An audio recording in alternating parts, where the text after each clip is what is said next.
Ko'pchilik mendan mana shu 3 xil butilkani farqini so'rashadi. Philips'ni shishaligi, plastmassavisi, respons modeli, mana bu air free deb yozilgan modeli. Bularni sizlarga hozir farqini ko'rsatib o'taman. Ko'rib turganingizdek, hammasini soskasi bir xil. Uchalasi ham, даже krishkasini alishtirsanglar ham umuman farqi bo'lmaydi. Faqatgina farqi mana bu plastmassaviy bilan shishalikda tashqi ko'rinishida, ya'ni materialida shisha bo'ladi, plastmassa. Bu bilan buni farqi bo'lsa, faqatgina ichidagi ложкасida. Ложкасini klapanini olib tashlasanglar ham bo'ladi. Busiz ham ishlatsanglar bo'ladi, bu bilan ham ishlatsanglar bo'ladi. Bu nimani bajarib beradi?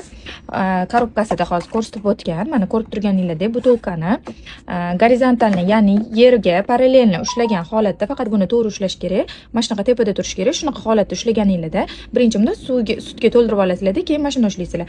Bu mana shu vazifani bajarib beradi. Ya'ni sutinglar yarim bo'lsa ham, bu butilkani soskasini sutga to'ldirib turadi. Qaysi biri yaxshi deb so'rasanglar, men hammasini bir xil deb aytaman. Chunki bularni sifati, soskasini potoki, hamma narsasi bir xil. Faqatgina mana shu 3 xil narsada, ya'ni materialida, mana bu ложкасida farqi, lekin ichi soskasi bir xil bo'ladi.